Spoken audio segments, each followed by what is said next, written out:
Hello అండి, welcome back to my channel. నేను మౌనిక. ఈరోజు వీడియోలోని బెండకాయ ఫ్రై సింపుల్గా టేస్టీగా ఎలా చేసుకోవాలో చూపిస్తానండి. ఇక్కడ నేను 1/2 కిలో బెండకాయలు తీసుకున్నాను. ఈ సైజు ముక్కలుగా కట్ చేసుకోవాలి. మరీ సన్నగా కట్ చేసుకోకూడదు. మరీ సన్నగా కట్ చేసుకుంటే ముద్ద అయిపోతాయండి, బాగోవు. అందుకే ఈ సైజు కట్ చేసి పెట్టుకోవాలి.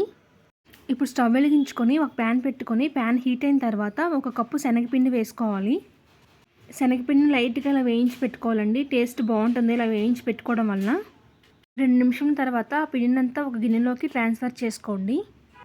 ఇప్పుడు 1/2 టేబుల్ స్పూన్ సాల్ట్ వేసుకోవాలి.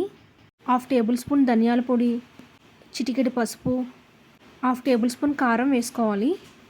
ఒకసారి మొత్తం అంతా కలుపుకోవాలి పిండి అంతటి కలిసేలాగా. ఇప్పుడు ఒక చిన్న గ్లాస్తోని వాటర్ వేసుకోవాలండి. ఈ పిండి అంతటిని పలుచగా కలుపుకోవాలి. ఈ వీడియోలో చూస్తున్న విధంగా ఈ టెక్స్చర్ ఉంటే సరిపోతుంది. ఇప్పుడు అదే ప్యాన్ హీట్ అయిన తర్వాత 5-6 స్పూన్లు ఆయిల్ వేసుకోండి. ఆయిల్ హీట్ అయిన తర్వాత 1 స్పూన్ జీలకర్ర, 3 ఎండుమిరపకాయలు, 1 రెబ్బ కరివేపాకు వేసి వేయించుకోండి. ఇప్పుడు మనం ముందుగా కట్ చేసి పెట్టుకున్న బెండకాయ ముక్కలను కూడా వేసుకోవాలి. ఈ బెండకాయ ముక్కలంతటిని నూనె అంతటికి కలిసే విధంగా కలుపుకోవాలండి. ఇప్పుడు మూత పెట్టుకోకూడదండి. మూత పెట్టుకుంటే ముద్దలాగా అయిపోతాయి. మనకి ఇప్పుడు క్రిస్పీగా కావాలి కదా. 10 నిమిషాల వరకు ఇలానే వేయించి పెట్టుకోవాలి. 10 నిమిషాల తర్వాత ఇలాగ లైట్గా గోల్డెన్ కలర్లోకి వస్తాయి. ఈ టైంలో చిన్న ఉల్లిపాయ తీసుకొని సన్నగా ముక్కలుగా కట్ చేసి ఈ విధంగా వేసుకోవాలండి.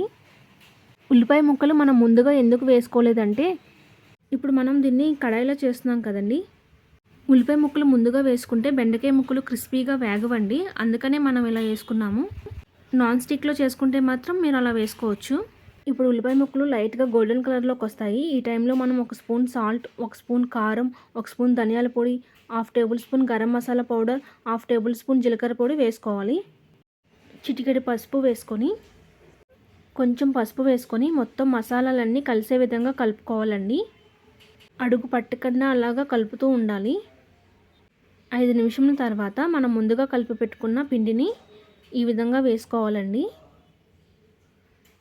పిండి వేసుకున్న వెంటనే కలిపేసుకోకూడదు. ఒక 2 నిమిషాల తర్వాత కలుపుకోవాలి. ఈ శనగపిండి వేసిన తర్వాత మనం 10 నిమిషాలైనా అలా కలుపుతూ ఉండాలండి. 10 నిమిషాల తర్వాత చూసారు కదా, ఇలా బెండకాయ ముక్కలు సెపరేట్గా అవుతాయి మనకి. ఇప్పుడు మనకి ఫ్రై రెడీ అయిపోయిందండి. ఈ ఫ్రై మనకి పప్పుచారుతో చాలా టేస్ట్గా ఉంటుందండి. ఈ వీడియో నచ్చితే ప్లీజ్ సబ్స్క్రైబ్ చేసుకోండి.